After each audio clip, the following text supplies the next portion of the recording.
Fresh na fresh mula sa promo ng Manila's Finest, diretsang inamin Enrique na single siya ngayon. At nang tanungin kung may nililikawan ba siya o may nagpapakilig na sa kanya, very honest ang aktor, ngayon wala nga eh. We'll see. Pero tika, huwag muna kayo mag-alala para sa puso ni Ken dahil mukhang handa na siyang magmahal muli pagsapit ng taong 2026. Hopefully ngayong 2026, maybe, I don't know, when it comes, I'm just open, sabi niya. Matatandang halos isang dekada rin naging magjowa sina Enrique at Liza.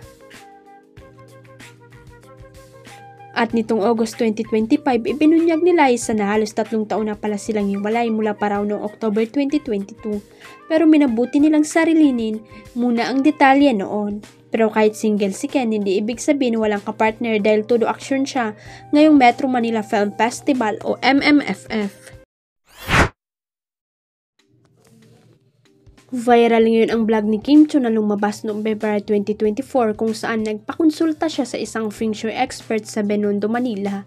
Para kasing nagkatotoo ang babala ng feng shui expert na si Johnson Chua na mag-ingat si Kim sa magnanakaw sa kanya ng pera pati sa trust issue. Kasi may ilan tayong things na kailangang ingatan, sabi ni Johnson. Ano yun? Curious na tanong ni Kim. Bumanat naman ang ate niya na sila Kamcho na kasama niya sa nasabing vlog. Ay nakakaba, ayaw ko naman yan. Heto na naman, banat nila Kam. Alam mo, nagiging totoo yan yung mga sinasabi ni Johnson. Ano ang maiingatan? Tanong naman ni Kim na pinanganak sa Year of the Horse. Number 1 talaga na iingatan ng horse is that mayroon kasing rubber star ang Year of the Horse. Sagot ni Johnson.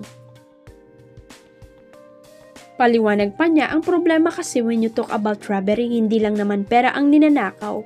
Pwede ang trust, yung mga ganong klase. Muling nagtanong si Kim, anong tiwala ang mananakaw sa akin?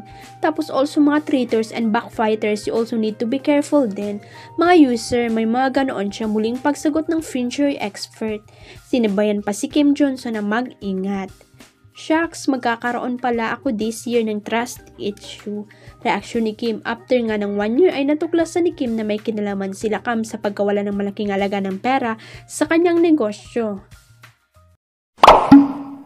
Huwag kalimutang i-click ang subscribe button at i-ring ang notification bell para sa latest at legit chika updates.